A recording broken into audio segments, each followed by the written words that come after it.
In September of 2020, a young couple decided that they wanted to connect with their family.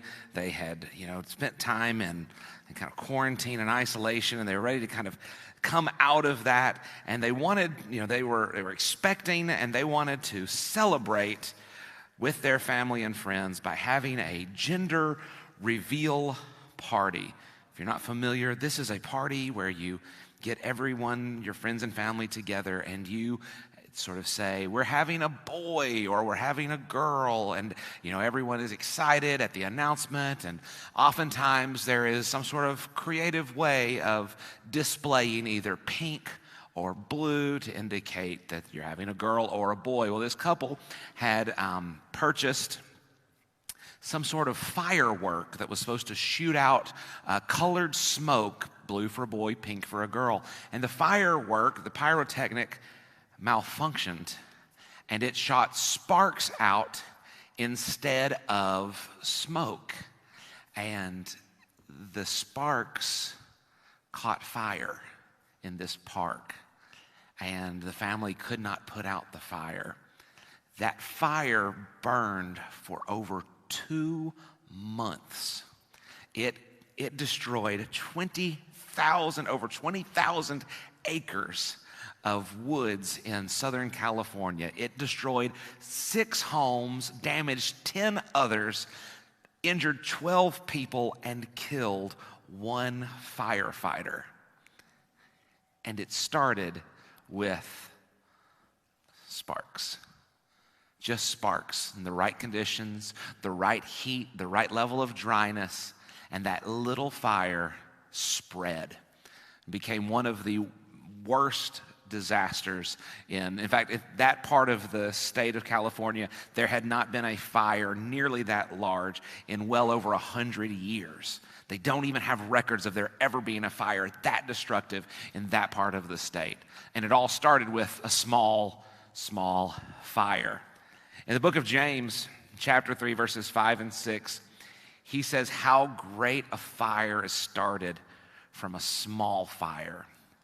And don't be confused, your tongue is a small fire. He goes on in that chapter to talk about how our words have the power to build or destroy. That we can say things to people that will absolutely make them wither. We can say things to people that can crush their spirit, and at the same time, we can say things to people that will make their whole day better.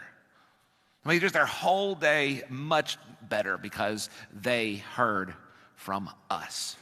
Your words, your mouth has that power. James makes that clear, and James is elaborating on what we see in Proverbs.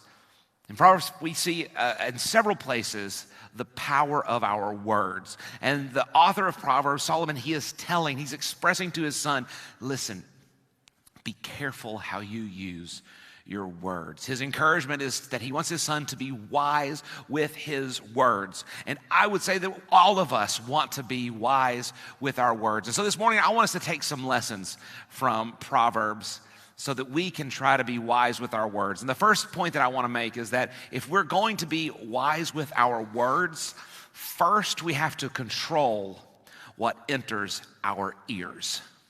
If we're going to be wise with the words that come out of us, we have to be wise about the things that go into us. Proverbs chapter 4, verse 20 says it this way. It says, "My son, be attentive to my words, incline your ear to my sayings. Let them not escape from your sight, keep them within your heart.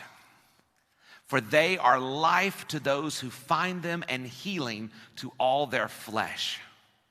Keep your heart with all vigilance, for from it flow the springs of life." In these first few verses, he is explaining to his son how he should treat the words that he is receiving from his father, right? In the first verse, he says, listen well. Make sure that you're paying attention. Make sure that you're paying attention to me when I'm talking to you. And sometimes, if you're a parent, you have probably said many times, Listen, hear me. Sometimes I'll look at my kids and be like, let me see your eyeballs. I don't want to talk to the top of your head. Like, I want to make sure that you're understanding me. And that's what he says. He says, listen to my words, receive them, open your ears to let this message inside your brain. And then he says to keep these things in your mind, right? Keep these things in your mind. The things that I'm telling you right now, they're important, son. Do you hear me? They're important. Keep these things in your mind. Now, I can say as a parent, there's some things that I'll say that I would probably rather my kids forgot. Right? There are some things that I've probably said that I would be like, you know what? There have been some stories that I've told about times in high school and times in elementary school. I'd once told my son how I broke my arm in elementary school on the playground equipment. And then I saw him doing the exact same stupid thing on the playground equipment. And I said, where on earth would you get such an idea? Well, okay, well, never mind, right? You got that dumb idea from your dad. All right. So there's sometimes I'm like, man, I wish some of the things I would say would go in one ear and right out the other. Solomon, he's saying, listen, when I'm giving you wisdom, when I'm telling you, let it go in and let it sit there. Let it ruminate. Focus on these wise things that I am saying to you.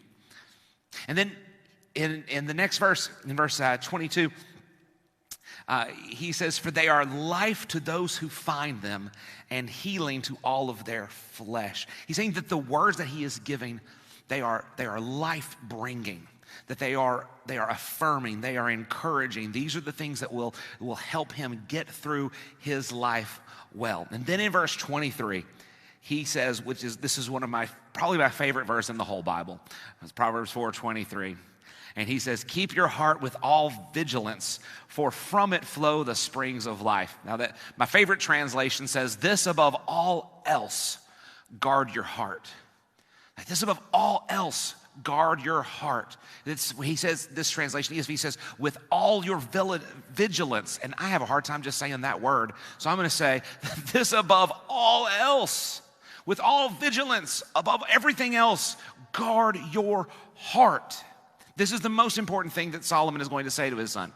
Right? The language that he uses here says that basically of all of his teachings, that this is the pinnacle, this is the peak, to guard his heart, to keep it pure, to keep it safe, to keep it clean. Right? We see one of the most beautiful psalms that his father David wrote was, create in me a clean heart and renew a right spirit within me. And David writes that after his heart has gotten filthy. After he has allowed his heart to be broken, after he has allowed his heart to be soiled, and out of that dirty heart, David sinned, and he led his entire nation through a dark period. And he's praying that his heart can be made clean. Solomon is wiser than that. And he says, don't let your heart get dirty and then pray to make it clean. Guard it. Keep it clean. In our culture today, we a lot of times talk about boundaries. And I would highly encourage you to set boundaries for your life. I would highly encourage you to set some boundaries for your life, to say, you know what, this is a principle, this is a thing that I'm going to keep this. Even though the world only demands this, I'm going to go one better. In fact, when you read through Matthew chapter 5, where Jesus is delivering the Sermon on the Mount, he says there's a series of things where he said, you have heard it said blank. Like, you've heard it said, do not commit murder. And he says, but I say to you, don't get so angry with your brother. And if you remember that you have something with your brother, right? He says, here is the law of God. It's here. But he says, build a boundary, build a border around that. He says, build boundaries for yourself that are even beyond what God has called you to do. And he says, and if you can do that, then keeping the law will be a lot easier. I love Nashville hot chicken. I do. I love Nashville hot chicken. If there's a place and they put on the menu Nashville hot chicken, if they serve it on a plate of waffles, and then Nashville hot chicken, and then syrup on top of it, I will just take out my wallet and just give it to them and just take all my money. I love Nashville hot chicken. There is a place in Beaumont that just opened, and they serve Nashville hot chicken. And I drove by it one day, and I drove home and said, Haley, I know where we're going to eat the next time that we get away from our kids. And the next time we went to eat Nashville hot chicken. And we got in, and I was so excited that I walk in and see that the hostess is there. She's like, "Can we take you to your table?" And I'm like I don't just bring me just all the chicken. Just bring the hot chicken and the waffles. Just bring them here. And I just didn't really pay attention to the place as I walked in. And like after we were sitting there for a while, like Haley said, she's like, these waitresses, their uniforms are interesting. And I look around and for the first time, I look and I'm like, whoa, hold on a minute. Like these waitresses, their uniforms, and I don't mean to see judgmental here about it, right? But it's like, if my daughter came out for church, I would say, go on, go back. And I'd say, how did that sneak its way into my closet? That kind of thing. Now, I set a boundary on my life a long time ago that I didn't ever want to eat in a restaurant that forced their servers to wear scandalous clothing, right? And those restaurants, the name of them. And normally they have names that make it really clear that that's the sort of restaurant they are. This one didn't. Like the marquee didn't say anything about scantily clad women. It said Nashville hot chicken. Very, very deceptive, right? And we realized, and I'm like, okay. And so it was like, we were like, and let me say that, like our waitress was so nice and so kind, like really sweet girl, college student, right? I have no issue with the people that work there. I do have issue with restaurant owners who decide that they're going to make their money selling skin. So nothing against anybody that works in a place like that. I get it. But for me, I set a boundary for myself that that's not the sort of place that I want to eat. And so we didn't want to be rude. We didn't want to walk out on the bill. So we ate our food and very quickly we left and we won't go back, right? Because I set that boundary for myself. I didn't go home and fill out a review on Yelp to say, this place needs to clean up their act. Because I don't expect them to. Every night I lock my doors in my house. And if my neighbor sees someone breaking into my house, I hope that he calls the police. But I don't expect him to come and lock my doors at night. Because the responsibility for locking my doors is on me. It's on me to keep my family safe. It's not on someone else. I make sure that my kids are watching programming on television that I find to be appropriate. That's my responsibility. I don't put that responsibility on Netflix. I don't put that responsibility on Disney Plus. I have set a boundary for my family, and I'm responsible to keep that boundary. Here's what a lot of times happens in our culture, is that we will set a boundary and we expect other people to respect our boundary. Don't do that. If you set a boundary that you can keep. Don't set a boundary expecting that someone else is going to keep your boundary, because they aren't. They're going to push against your boundary every chance they get, because their boundaries may not be set the same place as yours. I can't tell you how many conversations I've had with young people who are brokenhearted, who are crying because they were in a relationship with someone who crossed their boundaries. And they'll say, we talked about it and we both agreed that these were the boundaries, and yet he broke my boundary. She broke my boundary. She didn't respect my boundary, and now I'm left with the fallout of that. I'm left with the pain of that. I'm left with a heart that is not as good as it was before because they didn't respect my boundary. Well, my encouragement to you is don't set a boundary for other people to keep. You set a boundary for you to keep. So here's how this works. And this is a boundary that I have encouraged as I was a youth pastor for several years. I encouraged this. I said, for instance, a good boundary to keep is for you yourself to never sit in a car that is not moving with a person that you're dating. And that's a boundary that you are responsible to keep. That isn't a responsibility that you're putting on someone else. That's you. So you drive. If you drive home, he drives you back to your house, and he turns off the car, and he leans over that center console. He's kissing air or the back of your head because you're already leaving the car, right? He tells you that you're going to go out to the river to watch the submarine races, and as soon as you get there, you're out of the car. You're looking, saying, where's the submarines? I don't see them, right? That's a boundary for you to keep, not a boundary that you're expecting someone else to respect, because other people are not going to respect your boundaries. If you're going to guard your heart, then you have to set boundaries that you can keep. When Solomon is telling his son to guard his heart, he's not saying, set up situations for other people to guard your heart. Outsource the guarding of your heart to someone else. No. You, with all vigilance, above everything else you do, guard your heart. Does that mean maybe you need to cancel some subscriptions for television? Maybe. Maybe you need to try and set some content filters on your internet? Absolutely. I can't answer for you what your boundaries are. I can't answer for you how you need to filter the things that get into your life. But I can tell you this, you've got to do it. Because we do not live in an age where the people who make media, where the people who are sending out messages, people who are creating images are going to respect your boundaries. They're going to push against them in the hopes that they can destroy them. Do not expect someone else to guard your heart. You and I have to do it. If we're going to be wise with our words, we have to control what enters our ears. The second thing, if we're going to be wise with our words, we have to speak the truth.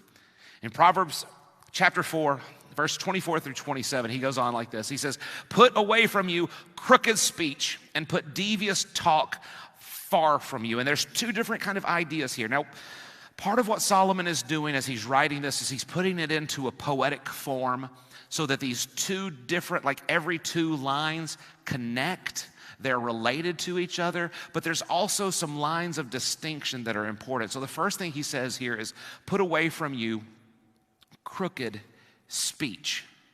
Crooked speech. So the things that aren't straight. So it's a commandment to be honest, to tell the truth, to have speech that is straight, that is direct.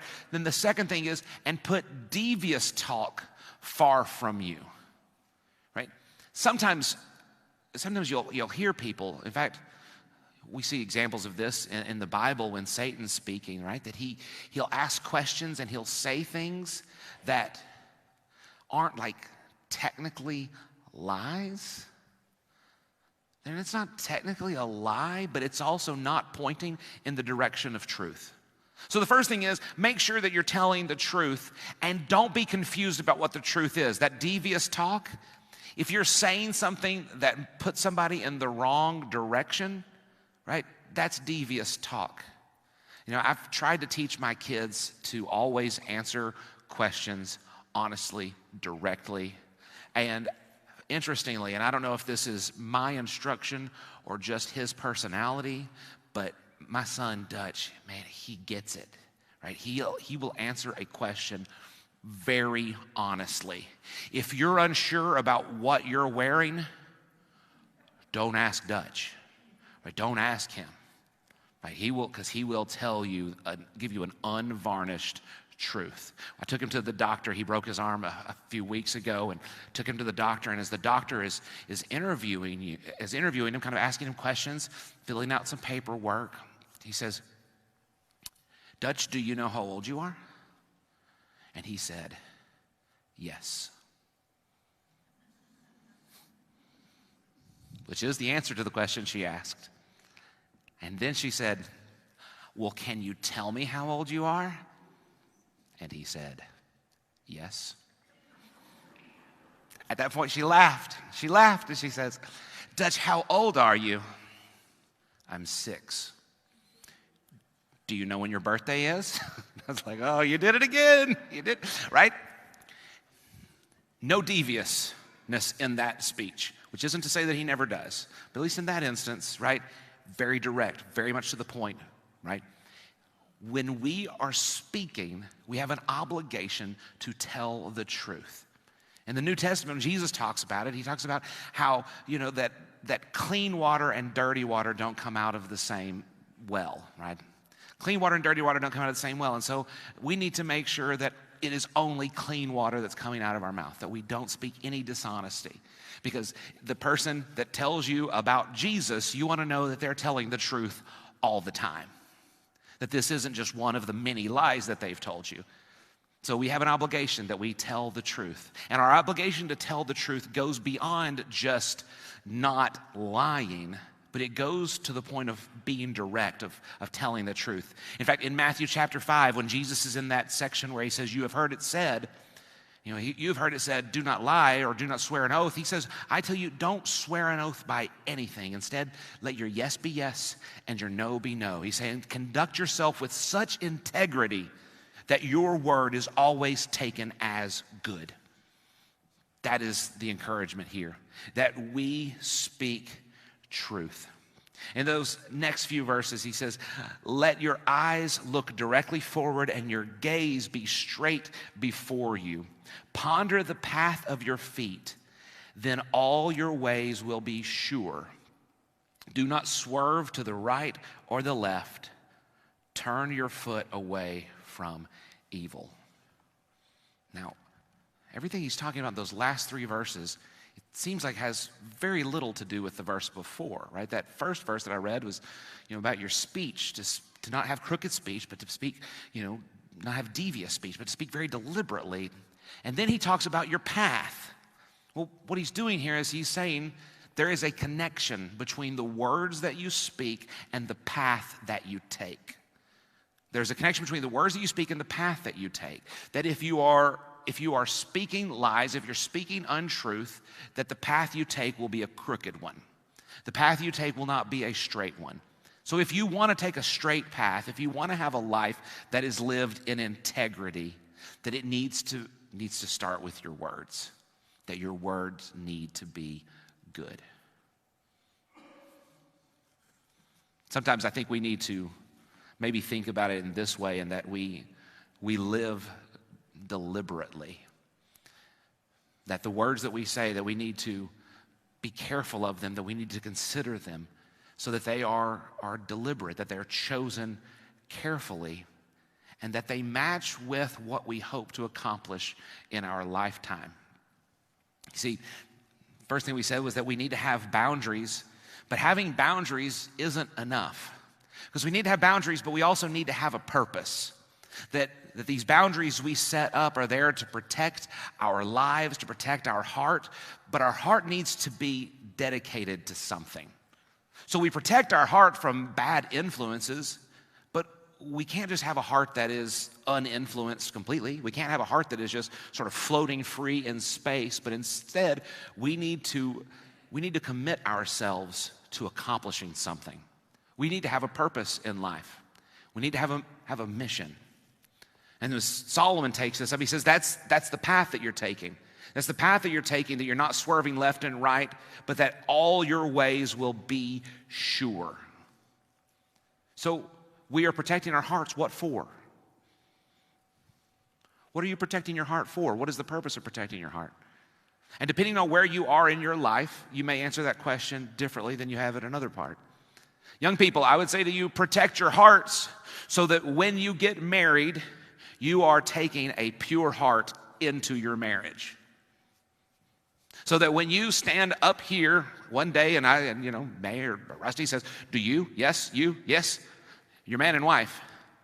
That at that moment you are delivering them a heart that has not been defiled by all kinds of heartbreak and lies and deception. That you're delivering to them a heart that's been protected by integrity and character. So that may be why you're setting these boundaries at this point in your life. At the other end of the spectrum, you might say, you know what, I need to protect my heart. I need to have boundaries in my life because I have children or children and grandchildren who are watching me. have grandchildren who are watching me, and I want them to see what it looks like to conduct their lives with integrity, because I am blazing a trail for them to follow. And that means that if you're going to do that, then maybe it means, I need to show them what it looks like to deal with retirement. I need to show them what it looks like to deal with aging, what it looks like to deal with loss, because they will experience those things. And so I'm going to show them what is a good way to deal with those things. So you're protecting your heart so that you can have integrity in that phase of your life, because you have a purpose, because God has put you in this phase of life, in this place, in these relationships, because he has a mission for you.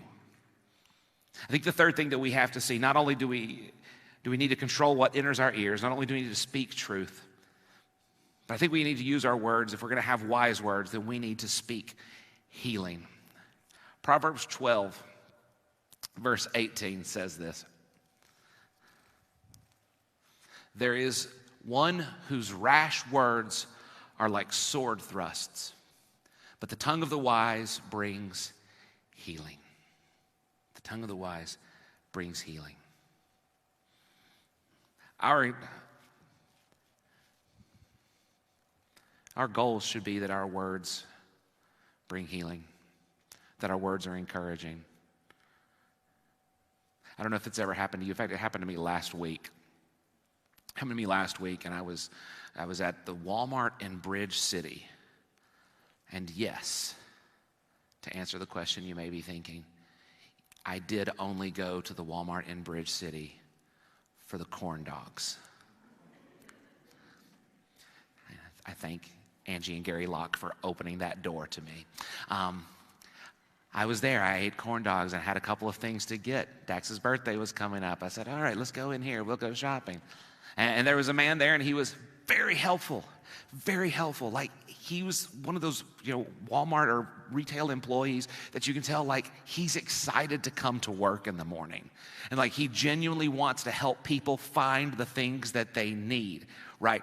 And he started talking to my wife about model cars.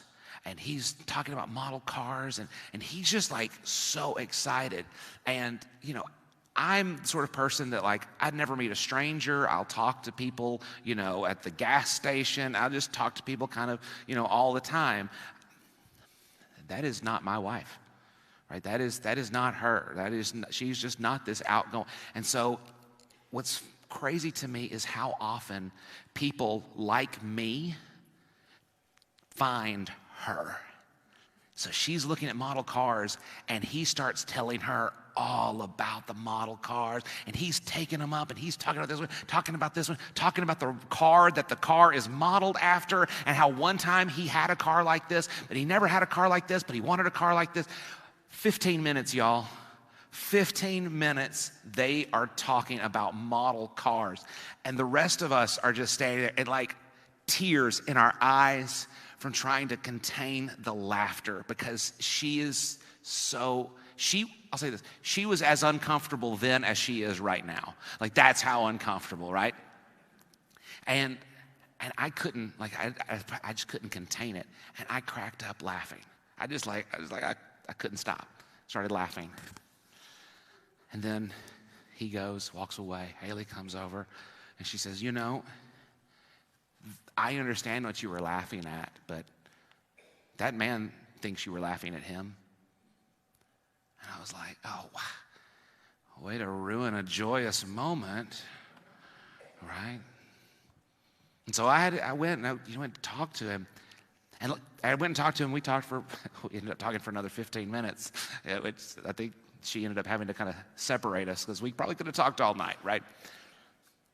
But the idea that I could have used, not even words, just my laughter to hurt somebody, to make somebody go home at the end of the day feeling worse about themselves than they started that day. Because here's the thing that I was afraid of. Like, as I was going to find this man to explain why I was laughing and kind of talk to him about the whole thing, I thought, This morning he got up and he went to work excited, and tomorrow morning he's going to get up and go to work and maybe be a little bit less excited because some jerk laughed at him. I said, I can't let that go. So I went and talked to him and encouraged him and tried to say, man, you obviously love your job and you are probably the most excited Walmart employee I have ever seen. I said, I came for the corn dogs, but brother, next time I come, I'm coming for you, right? Like this is why I'll shop you're why I'll shop at this Walmart in the future. Because our words can heal. Our words can build up. Our words can destroy.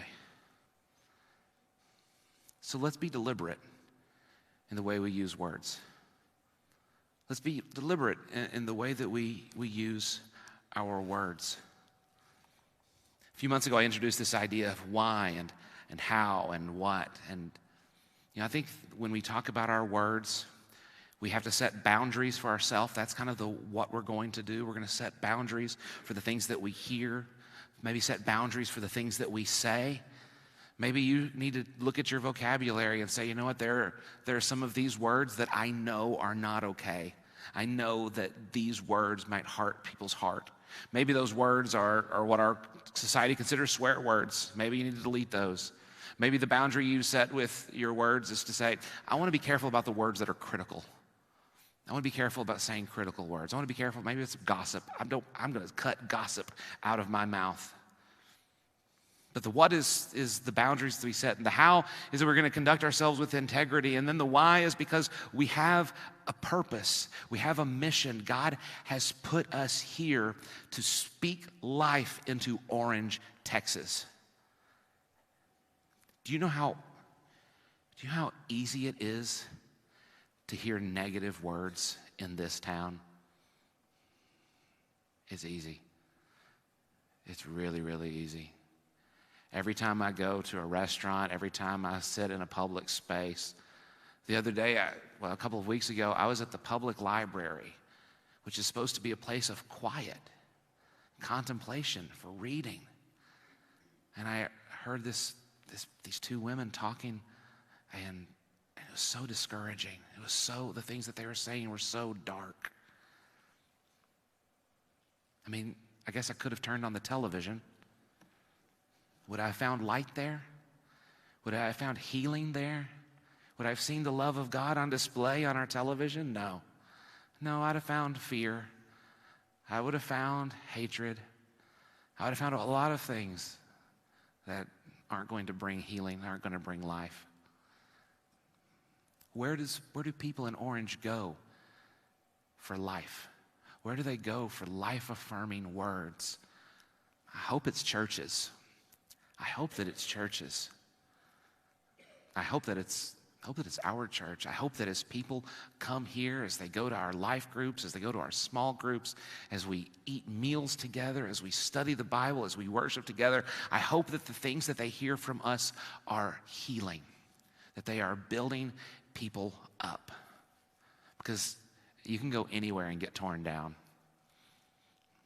There aren't very many places you can go to get built up. I pray that this is one of them. We can make it that way. We can make it that way if we're willing to set boundaries, if we're willing to commit to conducting ourselves with our words with integrity, if we're willing to consider our mission and let our mission guide our steps and guide our words, then this will be a place of healing. Then the people in your neighborhood, the people in your life will say of you, this is a person I love to see her come. I love it when I see her at my door. I love seeing her in public because I always feel built up. I always feel better about life having been around that person. That's my prayer for us. Let's pray together. Most gracious Father, we thank you for today. Lord, I thank you that you have given us an example of speaking life, that you've given us an example of healing and the healing power of words. Because, Lord, if there was anyone who could have come into this world and spoken criticism, if there was anyone who could have come to this world and spoken condemnation, it was Jesus. And yet he looks at us in our worst. He looks at us at our absolute worst, at our lowest moments. And he says, your sins are forgiven. He says, stand up, you're healed. He says, where are your accusers? Then I don't accuse you.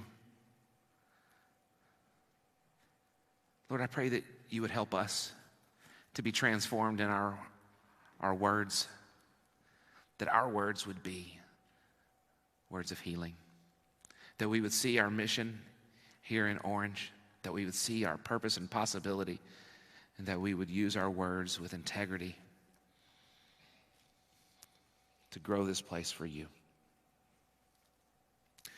Lord, I pray if there's any that is here this morning that doesn't know you, that doesn't know the power of your resurrection and the influence that it has on life, I pray that today might be a day of salvation for them, that they might come down and we can begin a conversation where they can hear the words of life. Lord, if there's any here that is looking for a place, a home, to plant their lives among a people of encouragement, among a people who breathe life, Lord, I pray that your Spirit would move in their heart today. We pray these things in Jesus' name. Amen. As you're able, stand with me. We're going to have a time of invitation. The band's going to play, and if there's a decision that you need to make or a conversation that you need to have, I'll be here.